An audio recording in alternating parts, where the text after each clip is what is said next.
ಚಾಮರಾಜಪೇಟೆಯಿಂದ ವಿನಯ್ ಕೂಡ ಜಾಯ್ನ್ ಆಗಿದ್ದಾರೆ. ಲಕ್ಷ್ಮೀನಾರಾಯಣ್ ಜಾಯ್ನ್ ಆಗಿದ್ದಾರೆ. ಮಾತಾಡ್ತೋಣ. ಲಕ್ಷ್ಮೀನಾರಾಯಣ್, ಚಾಮರಾಜಪೇಟೆಯಲ್ಲಿ ಹೇಗಿದೆ ಸದ್ಯಕ್ಕೊಂದು ಪರಿಸ್ಥಿತಿ? ಬಹುಶಃ ಈ ಹಿಂದೆ ನಾವು ಮಲೆನಾಡು ಭಾಗಗಳಲ್ಲಿ ಜೂನ್ ಜುಲೈನಲ್ಲಿ ಈ ಥರದೊಂದು ಪರಿಸ್ಥಿತಿ ನೋಡ್ತಾ ಇದ್ವಿ. ಎಲ್ಲರೂ ಕೊಡೆ ಇಟ್ಕೊಂಡು ಓಡಾಡುವಂಥದ್ದು ಅಲ್ಲಿ ಸಾಮಾನ್ಯ. ಬಟ್ ಬೆಂಗಳೂರಲ್ಲಿ ಇಂಥ ಚಿತ್ರಣ ಕಾಣಿಸ್ತಾ ಇದೆ. ನೀವಿರುವಂಥ ಜಾಗದಲ್ಲಿ ಲಕ್ಷ್ಮೀನಾರಾಯಣ್, ಚಾಮರಾಜಪೇಟೆಯಲ್ಲಿ ಹೇಗಿದೆ ಪರಿಸ್ಥಿತಿ? ಮಳೆ ಆಲ್ರೆಡಿ ಆರಂಭವಾಗಿದೆಯಾ? ಜನ ಹೇಗೆ ಅಲ್ಲಿ ಮನೆಗೆ ಹೋಗುವಂಥ ಒಂದು ಧಾವಂತದಲ್ಲಿದ್ದಾರೆ? ಬೇರೆ ಏನಾದರೂ ಒಂದಷ್ಟು ಮಾಹಿತಿ, ಅಲ್ಲಿನ ಒಂದಷ್ಟು ಡೀಟೇಲ್ಸ್ ಲಭ್ಯವಾಗ್ತಾ ಇದೆಯಾ?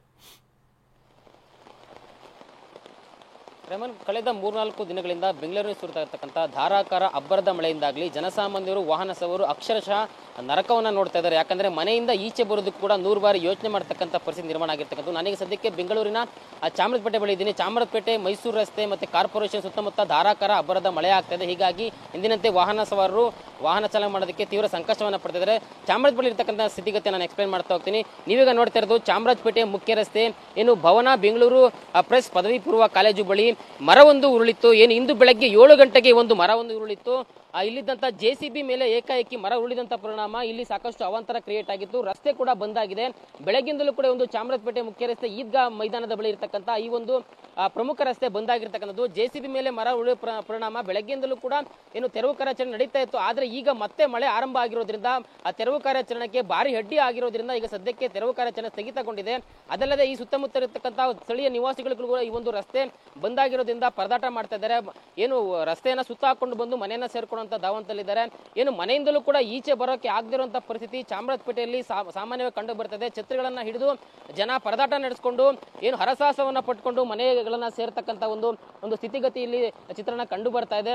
ಸೊ ಬೆಂಗಳೂರಿನಲ್ಲಿ ಇನ್ನೂ ಕೂಡ 3-4 ದಿನಗಳ ಕಾಲ ಮಳೆ ಮುನ್ಸೂಚನೆಯನ್ನ ಭಾರತೀಯ ಹವಾಮಾನ ಇಲಾಖೆ ಕೊಟ್ಟಿರೋದ್ರಿಂದ ಸದ್ಯಕ್ಕೆ ಏನು ನಗರದ ಪ್ರಮುಖ ರಸ್ತೆಗಳಲ್ಲೂ ಕೂಡ BBMP ಮತ್ತು ನಾಗರಿಕ ಸೇವಾ ಸಂಸ್ಥೆಗಳು ಅಗಿದಿರ್ತಕ್ಕಂಥ ಕಾಮಗಾರಿಗಳು ಇನ್ನೂ ಕೂಡ ನಿಧಾನಗತಿಯಲ್ಲಿ ಸಾಗ್ತಾ ಇದಾವೆ.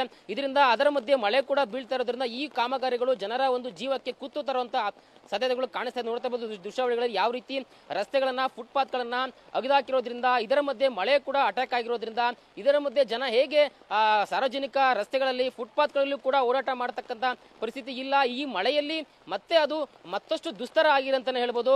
ಇನ್ನಾದ್ರೂ ಕೂಡ BBMP ತ್ವರಿತ ಕಾರ್ಯಾಚರಣೆ ಮಾಡಬೇಕು. ಯಾಕಂದ್ರೆ ಏನು ಕಳೆದ 3-4 ದಿನಗಳಿಂದ ಸುರಿತಾ ಇರತಕ್ಕಂಥ ಮಳೆಯ ಪರಿಣಾಮ ಇನ್ನೂ ಕೂಡ ರಸ್ತೆಗಳು ಸರೋವರ ರೀತಿ ಕಂಡು ಬರ್ತದೆ. ಅದನ್ನ ತೆರವು ಮಾಡತಕ್ಕಂಥ ಕಾರ್ಯಾಚರಣೆ ಇನ್ನೂ ಕೂಡ ಮುಗ್ದಿಲ್ಲ.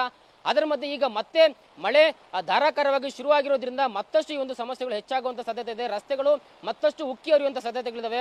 ಮೋರಿಗಳಾಗಿರ್ಬೋದು, ಚರಂಡಿಗಳಾಗಿರ್ಬೋದು, ಗುಂಡಿಗಳಾಗಿರ್ಬೋದು, ರಸ್ತೆಗಳು ಯಾವುದು ಅನ್ನುವಂತಕ್ಕಂಥ ಒಂದು ಅರ್ಥನೇ ಆಗ್ತಿಲ್ಲ ಜನಕ್ಕೆ. ಇನ್ನಾದ್ರೂ ಕೂಡ BBMP ಹಾಗೂ ಸಂಬಂಧಪಟ್ಟ ಹಿರಿಯ ಅಧಿಕಾರಿಗಳು ಈ ರೀತಿ ಒಂದು ಅವಘಡಗಳು ಆಗೋ ಮುನ್ನ ಅದರಲ್ಲೂ ಕೂಡ ಪ್ರಮುಖವಾಗಿ BBMP ವ್ಯಾಪ್ತಿಯಲ್ಲಿರ್ತಕ್ಕಂಥ ಒಣಗಿದ ಮರಕೊಂಬೆಗಳು ಅಥವಾ ಅಪಾಯಕಾರಿಯಾಗಿ ವಾಲಿರ್ತಕ್ಕಂಥ ಮರದ ರೆಂಬೆ ಕೊಂಬೆಗಳು ಅಥವಾ ವಿದ್ಯುತ್ ಕಂಬಗಳನ್ನ ಸರಿಪಡಿಸಬೇಕು. ಇಲ್ಲವಾದ ನಿಟ್ಟಿನಲ್ಲಿ ಈ ರೀತಿಯ ಒಂದು ಗಂಡಾಂತರಗಳು, ಅವಾಂತರಗಳು, ಅವಘಡಗಳು ಮತ್ತಷ್ಟು ಹೆಚ್ಚಾಗುವ ಸಾಧ್ಯತೆ ಇದಕ್ಕೆ ಅವಕಾಶ ಮಾಡಿಕೊಡಬಾರ್ದು ಅಂತ ಹೇಳಿ ಸಾರ್ವಜನಿಕರು ಆಗ್ರಹವನ್ನ ಮಾಡ್ತಾ ಇರೋದು. ಹೋಲ್ಡ್ ನರಸಿಂಹ ಮಾತಾಡ್ತೇನೆ ಈಗ.